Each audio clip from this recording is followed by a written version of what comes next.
ഏകഛത്രാധിപതി തെച്ചിക്കോട്ടുകാവ് രാമചന്ദ്രൻ വരികയാണ്. ഒരു രാജ്യത്ത് ഒരുപാട് ഭടന്മാരും പ്രജകളും 1-2 മന്ത്രിമാരുമൊക്കെ ഉണ്ടാകും. പക്ഷെ രാജാവ് അത് ഒന്നേ ഉണ്ടാകും. അത് ഇവൻ ആനക്കേരളത്തിന്റെ രാജാവ്. കലിയുഗത്തിൽ മലയാള മണ്ണും ഒരു ജനതയും നെഞ്ചോട് ചേർത്ത് നിർത്തിയ മനുഷ്യനല്ലാത്ത മാതങ്കാ ഇതിഹാസം. കടന്നു ചെല്ലുന്ന പൂരപ്പറമ്പുകളിലെ ഓരോ മൺതരികളെ പോലും ആവേശത്തിമിർപ്പിലാക്കുന്നവൻ. ആനയഴകിന്റെ മൂർത്തിഭാവം.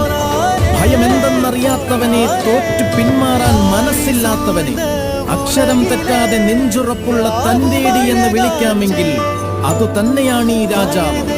ഉത്സവ കേരളം അടക്കി വാഴുന്ന അവതാരപ്പിറവി. ആനക്കേരളത്തിൽ പകരം വയ്ക്കാനില്ലാത്ത അമരക്കാര്.